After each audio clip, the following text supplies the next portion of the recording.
வணக்கம். நீங்க கேட்டுட்டு இருக்கிறது தி டீப் டைவ். இன்னைக்கு நாம கொஞ்சம் கல்வி உளவியல் பத்தி பேச போறோம். அதாவது நாம எப்படி கத்துக்கிறோம், எப்படி வளர்றோம், நம்மள எது தனித்துவமாக்குதுன்னு சில அடிப்படை விஷயங்களை ஆழமா பார்க்கலாம். இதுக்காக ஒரு எஜுகேஷன் எக்ஸ்பர்ட்டோட விரிவான செஷன் நோட்ஸ ஆதாரமா எடுத்திருக்கோம். அதுல இருக்கிற கொஞ்சம் சிக்கலான விஷயங்களை கூட உங்களுக்கு எளிமையா ஜாலியா சொல்ல ட்ரை பண்றோம். ஆமா, இதுல வளர்ச்சி, நுண்ணறிவு, கத்துக்கிறது, பர்சனாலிட்டின்னு நிறைய பெரிய டாபிக்ஸ் இருக்கு. வெறும் லிஸ்டா இல்லாம அதுல உள்ள முக்கியமான விஷயங்களையும் சில சமயம் நாம யோசிக்காத சில கனெக்ஷன்ஸையும் கொண்டு வரணுங்கிறது தான் எங்களோட முயற்சி. சூப்பர். அப்ப நாம கத்துக்கிற, வளர்ற இந்த பயணத்துல சில முக்கியமான ஸ்டெப்ஸ் பத்தி பேச ஆரம்பிக்கலாமா? முதல் விஷயம், அடிக்கடி ஒண்ணா யூஸ் பண்ற ரெண்டு வார்த்தைங்க. வளர்ச்சி, அதாவது growth, அப்புறம் முன்னேற்றம், டெவலப்மெண்ட். நோட்ஸ்ல இது ரெண்டும் வேற வேறன்னு தெளிவா இருக்கு. வளர்ச்சினா உயரம், எடை, மதி அளக்கக்கூடிய உடல் மாற்றம், சரிதானே? இது ஒரு வயசுக்கு அப்புறம் நின்னுடும். கரெக்ட், நீங்க சொல்றது சரி. ஆனா முன்னேற்றங்கிறது அதையும் தாண்டி ரொம்ப பரந்த ஒண்ணு. வாழ்நாள் முழுக்க நடக்கிற ஒரு ப்ராசஸ். இது வெறும் உடம்பு சம்பந்தப்பட்டது மட்டும் இல்ல. நம்ம அறிவு, நம்ம உணர்ச்சிகள், சமூக தரங்கள், இது எல்லாத்துலயும் வர்ற மாற்றங்களும் இதுல அடங்கும். ஓ, அப்ப குவாலிட்டியும் இருக்கு, குவான்டிட்டியும் இருக்கு. அதேதான், தரம், அளவு ரெண்டுமே இருக்கு. அதனால முன்னேற்றங்கிறது வளர்ச்சிக்குள்ள அடங்குன ஒரு பெரிய வட்டன்னு வச்சுக்கலாம். சரி, இந்த முன்னேற்றத்தை எது முடிவு பண்ணுது? நம்ம ஜீன்ஸ் மட்டுமா, அதாவது மரபு மட்டுமா, இல்ல நம்ம சூழலும் முக்கியமா? ரெண்டுமே ரொம்ப முக்கியம். ஒன்னோட ஒண்ணு பயங்கரமா பின்னி பிணைஞ்சிருக்கு. எது பெருசுன்னு சண்டை போடுறத விட ரெண்டும் எப்படி சேர்ந்து வேலை செய்யுதுன்னு புரிஞ்சுக்கிறது தான் முக்கியம். அப்புறம் இந்த முன்னேற்றம் சில குறிப்பிட்ட வழிகளை ஃபாலோ பண்ணுது. உதாரணத்துக்கு செஃபலோகார்டல்னு ஒரு கொள்கை இருக்கு. செஃபலோகார்டல் அப்படின்னா வளர்ச்சி தலையில ஆரம்பிச்சு கீழே கால் வரைக்கும் போகும். அதே மாதிரி ப்ராக்சிமோடிஸ்டல்னு ஒண்ணு. அது உடம்போட மைய பகுதியில ஆரம்பிச்சு வெளிய கை, விரல்னு பரவும். ஓஹோ, சென்டர்லேருந்து அவுட்வர்ட்ஸ் போற மாதிரி. இன்ட்ரெஸ்டிங்கா இருக்கே. இன்னொரு கொள்கையும் சொன்னாங்களே, பொதுவானதுலேருந்து குறிப்பிட்டதுக்கு போறது. ஆமா, ஜெனரல் டு ஸ்பெசிபிக். கெஸ்டால் ஸ்கூலை சேர்ந்த கர்ட் கோஃப்கா இதை சொன்னாரு. எப்படின்னா, குழந்தைங்க முதல்ல ஒரு பொருளை எடுக்கிறதுக்கு முழு கையையும் உடம்பையும் யூஸ் பண்ணுவாங்க. அது பொதுவான செயல். ஆமா. போக போக விரலை மட்டும் பயன்படுத்தி கரெக்டா எடுப்பாங்க. அது குறிப்பிட்ட செயல். இந்த மாதிரி பேட்டர்ன்ஸ் எல்லாம் குழந்தைங்களோட வளர்ச்சியை புரிஞ்சிக்க ஹெல்ப் பண்ணும். குழந்தைங்களோட வளர்ச்சியில விளையாட்டு எவ்வளவு முக்கியம்னு நோட்ஸ்ல நிறைய இருக்கு. தனி விளையாட்டு, இணை விளையாட்டுன்னு பல வகை சொல்றாங்க. இது சும்மா டைம் பாஸா, இல்ல அதுக்கு மேல ஏதாவது இருக்கா? சும்மா டைம் பாஸ் கிடையவே கிடையாது. இது குழந்தைங்களோட சோஷியல், காக்னிட்டிவ் வளர்ச்சிக்கு ரொம்ப ரொம்ப அவசியம். ஒவ்வொரு ஸ்டேஜும் குழந்தையோட வளர்ச்சியை காட்டுது. எப்படின்னு கொஞ்சம் சொல்லுங்களேன். இப்போ ரொம்ப சின்ன குழந்தைங்க ஒரு 2 வயசு வரைக்கும் தனியா விளையாடுவாங்க. அது சாலிட்டரி பிளே. சாலிட்டரி பிளேன்னா பக்கத்துல யார் இருந்தாலும் அவங்களுக்கு ஒரு இது இல்ல. அதுக்கப்புறம் ஒரு 2.5 வயசு வரைக்கும் மத்தவங்க விளையாடுறத வேடிக்கை மட்டும் பார்ப்பாங்க. அது ஸ்பெக்டேட்டர் பிளே. உள்ள போக மாட்டாங்க. பாத்திருக்கேன். அப்புறம் தான் நீங்க சொன்ன இணை விளையாட்டு, பேரலல் பிளே. ஒரு 2.5 வயசுல இருந்து 3 வயசு வரைக்கும். இதுதான் சுவாரஸ்யம். 2-3 குழந்தைங்க பக்கத்துல உட்காந்து ஒரே மாதிரி பொம்மையை வச்சு விளையாடுவாங்க. ஆனா யாரும் யாரு கூடயும் பேசிக்க மாட்டாங்க. ஆமா, அவங்கவுங்க உலகத்துல இருப்பாங்க. ஷேரிங் இருக்காது, பேச்சே இருக்காது. ஒன்னா இருந்தாலும் தனியா இருக்க மாதிரி. இது நிறைய பாத்திருக்கோம். இதுக்கு அடுத்த ஸ்டேஜ்? அடுத்து அசோசியேட் பிளே. ஒரு 3-4 வயசுல. இங்க கொஞ்சம் இம்ப்ரூவ்மெண்ட் இருக்கும். ஒரே மாதிரி வேலை செய்வாங்க, அப்பப்போ பொம்மையை மாத்திக்குவாங்க. ஆனா ஒரு பொதுவான கோல் இருக்காது, ஒரு டீம் ஒர்க் மாதிரி இருக்காது. ஓகே. கடைசியா கூட்டுறவு விளையாட்டு, கோஆபரேட்டிவ் பிளே. ஒரு 4 வயசுல இருந்து 6 வயசு வரைக்கும். இங்கதான் உண்மையான டீம் பிளே ஆரம்பிக்குது. எல்லாரும் சேர்ந்து ரூல்ஸை ஃபாலோ பண்ணி ஒரு பொதுவான குறிக்கோளுக்காக விளையாடுவாங்க. இந்த ஸ்டேஜஸ் தெரிஞ்சா குழந்தையோட சோஷியல் மெச்சூரிட்டியை நாம புரிஞ்சுக்கலாம். இது விளையாட்டு இல்ல, சோஷியல் ஸ்கில்ஸ்க்கான ட்ரைனிங் கிரவுண்ட். இப்போ கொஞ்சம் காக்னிட்டிவ் டெவலப்மெண்ட், அதாவது அறிதல் திறன் வளர்ச்சி பக்கம் வரலாமா? ஜீன் பியாஜே, இந்த பேரை தவிர்க்கவே முடியாது இல்லையா? அவரோட ஸ்கீமாங்கிற கான்செப்ட் ரொம்ப பேசிக் தானே? ரொம்ப ரொம்ப பேசிக். ஸ்கீமானா சிம்பிளா சொல்லணும்னா, நம்ம மனசுல இருக்கிற ஒரு இன்ஃபர்மேஷன் கட்டமைப்பு, ஒரு ஃப்ரேம் ஒர்க், இல்ல ஒரு மென்டல் மேப்னு கூட வச்சுக்கலாம். ஒரு பொருளை பத்தியோ ஒரு விஷயத்தை பத்தியோ நமக்கு இருக்கிற புரிதல். புதுசா எதை பார்த்தாலும் இந்த ஸ்கீமா வச்சு தான் புரிஞ்சிக்க ட்ரை பண்றோம். நோட்ஸ்ல ஒரு நாய் பூனை உதாரணம் இருக்கு. அசிமிலேஷன் அகாமடேஷன் பத்தி நல்லா சொல்லுது. அத கொஞ்சம் சொல்ல முடியுமா? அது நாம எப்படி கத்துக்கிறோம்னு அழகா காட்டுது. கண்டிப்பா. இப்போ ஒரு குழந்தைக்கு நாய்னா 4 கால், ஒரு வால் இருக்கும், லொல் லொல்னு குறைக்கும்னு ஒரு ஸ்கீமா இருக்குன்னு வச்சுப்போம். தடவையா ஒரு பூனைய பாக்குது. ம். அதுக்கும் 4 கால், வால் இருக்கு. உடனே குழந்தை அதையும் நாயின்னு சொல்லுது. இதுதான் அசிமிலேஷன். புதுசா வந்த தகவல பூனை ஏற்கனவே இருக்கிற ஸ்கீமாக்குள்ள நாய் பத்தின அறிவு பொருத்த பாக்குது. ஓகே. அப்படியே ஃபில் பண்ணிக்குது. ஆனா அந்த பூனை மியாவுன்னு கத்தும்போது, வேற மாதிரி நடக்கும்போது குழந்தைக்கு ஒரு குழப்பம் வருது. டிஸ்ஈக்விலிபிரியம். இது நாய் மாதிரி இல்லையேன்னு தோணுது. அப்போ பெரியவங்க இது பூனைடான்னு சொல்லி அதோட வித்தியாசங்களை சொல்லும்போது குழந்தை பூனைக்குன்னு ஒரு புது ஸ்கீமாவை உருவாக்குது. இல்லனா பழைய நாய் ஸ்கீமாவை கொஞ்சம் மாத்தி அமைக்குது. இதுதான் அகாமடேஷன். ஆஹா. அப்போ இருக்கிற அறிவோட சேர்க்கிறது அசிமிலேஷன். அறிவியே கொஞ்சம் மாத்தி அமைக்கிறது அகாமடேஷன். இது ரெண்டும் நடந்த பின்னாடி வர்றது தான் அந்த சமநிலை, ஈக்குவலிபிரியம். அதேதான். அந்த புது புரிதல் வந்ததும் குழப்பம் போய் மனசு ஒரு பேலன்ஸுக்கு வருது. இது ஈக்குவலிபிரியம். பியாஜே என்ன சொல்றாருன்னா, நாம கத்துக்கிறதே இந்த அசிமிலேஷன், அகாமடேஷன், ஈக்குவலிபிரியம்னு மாறி மாறி நடக்கிற ஒரு சைக்கிள் மூலமா தான் சொல்றாரு. இது ஒரு தொடர் மன போராட்டமும் தீர்வு தேடுற முயற்சியும் தான். பியாஜேவோட 4 வளர்ச்சி நிலைகள் பத்தியும் சொன்னீங்க. இதுல முக்கியமா என்னன்னா, ஒவ்வொரு ஸ்டேஜ்லயும் குழந்தை யோசிக்கிற விதமே மாறுது இல்லையா? ரொம்ப சரியான பாயிண்ட். வெறும் நாலேஜ் அதிகமாகிறது மட்டும் இல்ல, திங்கிங் ஸ்டைலே வேற மாதிரி ஆகுது. எப்படின்னு பார்க்கலாமா? முதல் நிலை. முதல் நிலை சென்சோரி மோட்டார். பிறந்ததிலிருந்து 2 வயசு வரைக்கும் குழந்தைங்க பார்க்கறது, தொடறது மாதிரி சென்சஸ் மூலமாவும் உடம்பு அசைக்கிறது மூலமாவும் உலகத்தை தெரிஞ்சுக்கிறாங்க. இங்க முக்கியமான ஒரு விஷயம், ஆப்ஜெக்ட் பெர்மனன்ஸ். Object permanence. அதாவது ஒரு பொருள் கண்ணுக்கு தெரியலனாலும் அது அங்கேதான் இருக்குன்னு புரிஞ்சுக்கிறது. உங்ககிட்ட ஒரு பொம்மையை ஒளிச்சு வச்சா குழந்தை தேட ஆரம்பிக்கும். அதுதான் அந்த திறன். ஓ, சரி சரி. ரெண்டாவது நிலை. ரெண்டாவது ப்ரீ ஆபரேஷனல். 2 வயசுல இருந்து 7 வயசு வரைக்கும். இங்க மொழி நல்லா வளரும். சிம்பிள்ஸ் யூஸ் பண்ண கத்துப்பாங்க. ஆனா இந்த வயசுல ஈகோ சென்ட்ரிசம் ஜாஸ்தியா இருக்கும். ஈகோ சென்ட்ரிசம்னா? தர்க்கேந்திரவாதம். எல்லாம் அவங்க பாயிண்ட் ஆஃப் வியூல இருந்து மட்டும்தான் பார்ப்பாங்க. இப்போ நீங்க சோகமா இருந்தா தனக்கு பிடிச்ச கரடி பொம்மையை கொண்டு வந்து கொடுப்பாங்க. ஏன்னா அது அவங்களுக்கு சந்தோஷத்தை தருது. நீங்க ஏன் சோகமா இருக்கீங்கன்னு அவங்க யோசிக்க மாட்டாங்க. ஓ, புரியுது புரியுது. அடுத்தது? மூணாவது கான்கிரீட் ஆபரேஷனல். 7ல இருந்து 11 வயசு. இப்போ லாஜிக்கா யோசிக்க ஆரம்பிப்பாங்க. ஆனா கண்ணு முன்னாடி இருக்கிற கான்கிரீட்டான விஷயங்களை பத்தி மட்டும்தான். கன்சர்வேஷன் புரிதல் வரும். கன்சர்வேஷன்னா? மாறாத்தன்மை. அந்த கிளாஸ்ல தண்ணி ஊத்துற உதாரணம். அதேதான். அகலமான கிளாஸ்ல இருக்கிற தண்ணிய உயரமான கிளாஸ்ல ஊத்துனா அளவு மாறாதுன்னு புரிஞ்சுப்பாங்க. ரிவர்சிபிலிட்டி. ஒரு விஷயத்த மனசுக்குள்ளேயே ரிவர்ஸ் பண்ணி பார்க்கற திறனும் வரும். 4வது நிலை ஃபார்மல் ஆபரேஷனல். 12 வயசுக்கு மேல.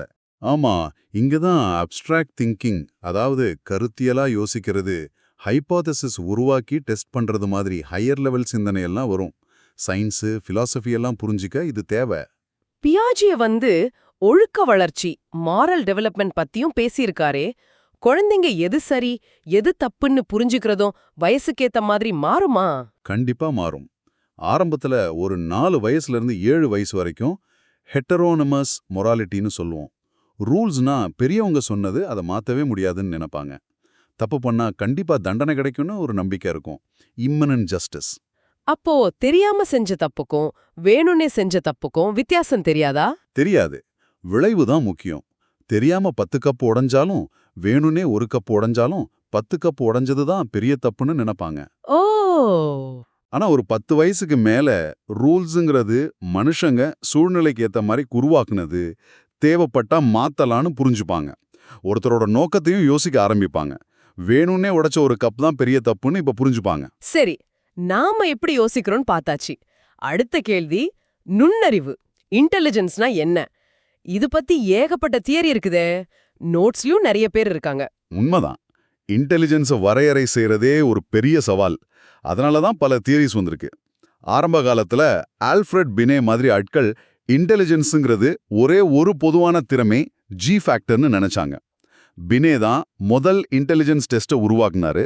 அதனால அவரை ஃபாதர் ஆஃப் இன்டெலிஜென்ஸ் டெஸ்டிங்னு சொல்றோம்.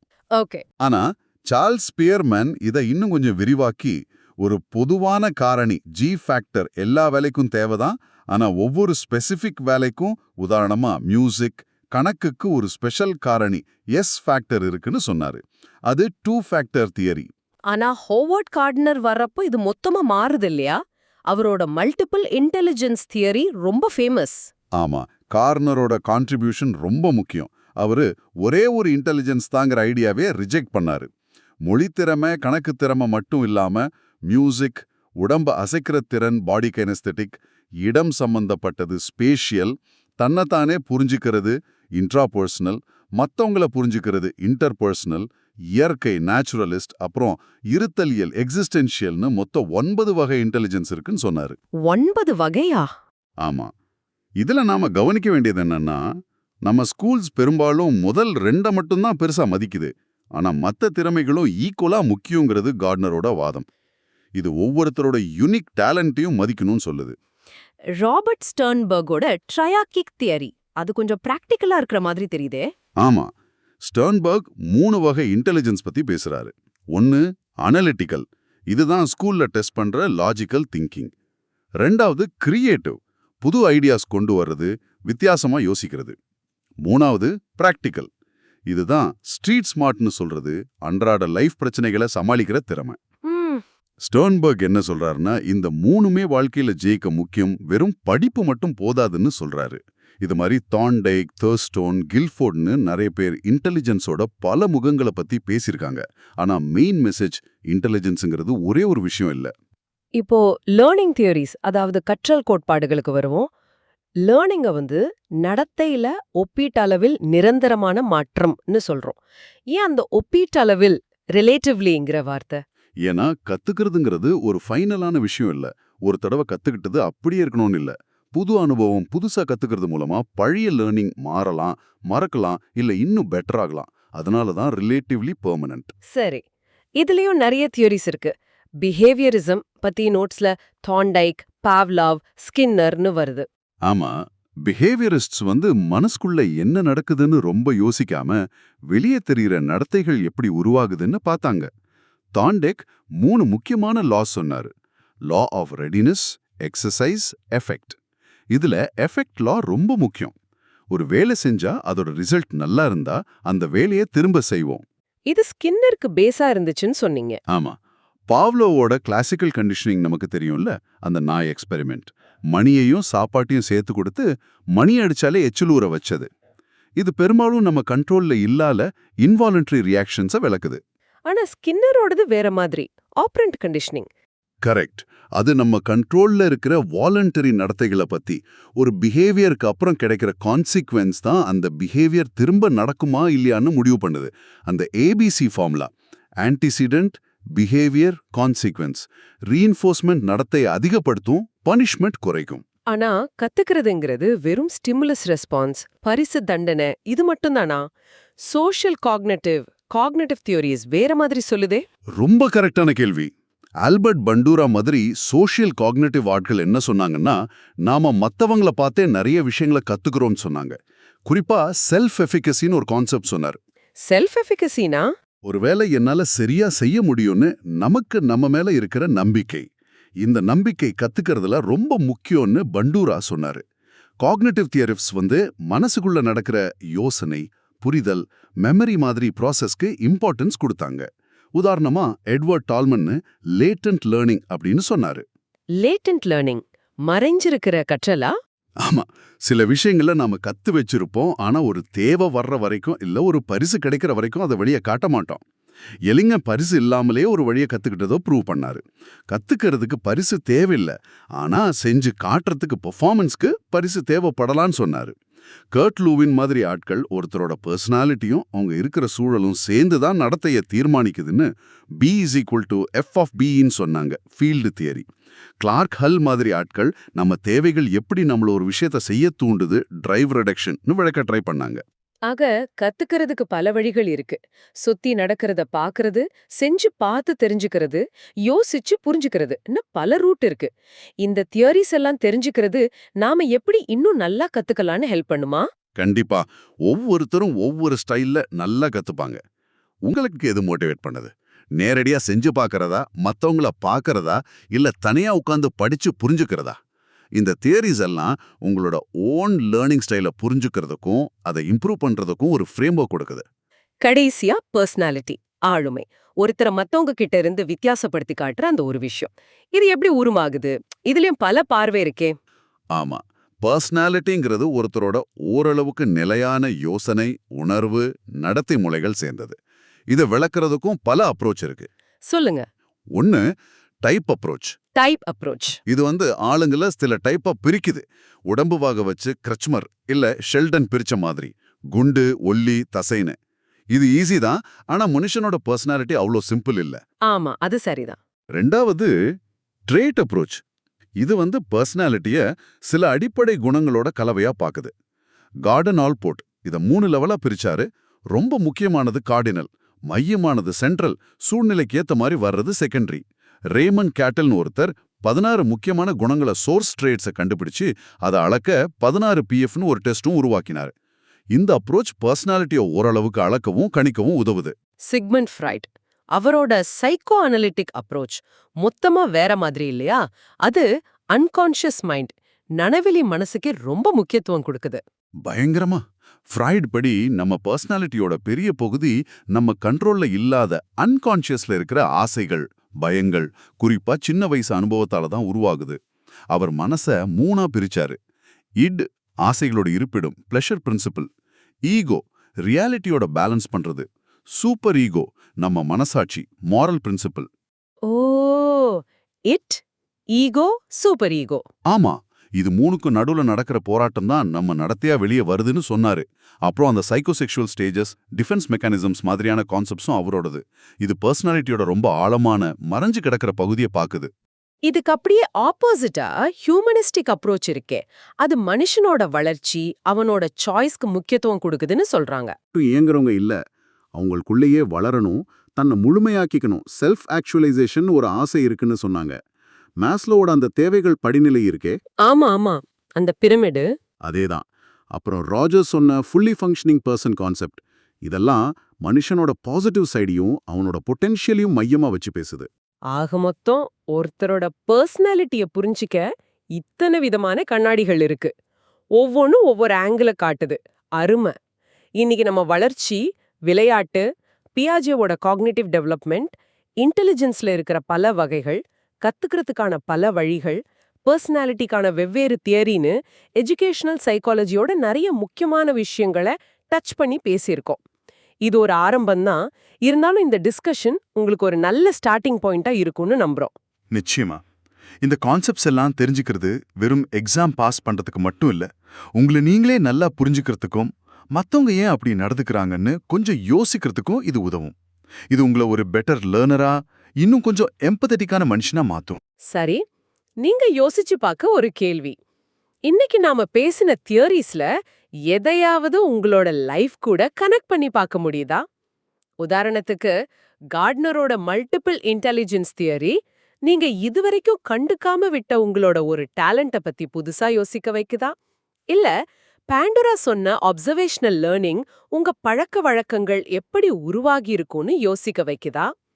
குறிப்பா மரபும் சூழலும் இது எல்லாத்துலயும் எப்படி ஒன்னோட ஒன்னு சேர்ந்து ஒரு சிக்கலான ஆட்டம் ஆடுதுன்னு யோசிச்சு பாருங்க. அடுத்த ஆழமான அலசல்ல சந்திக்கலாம்.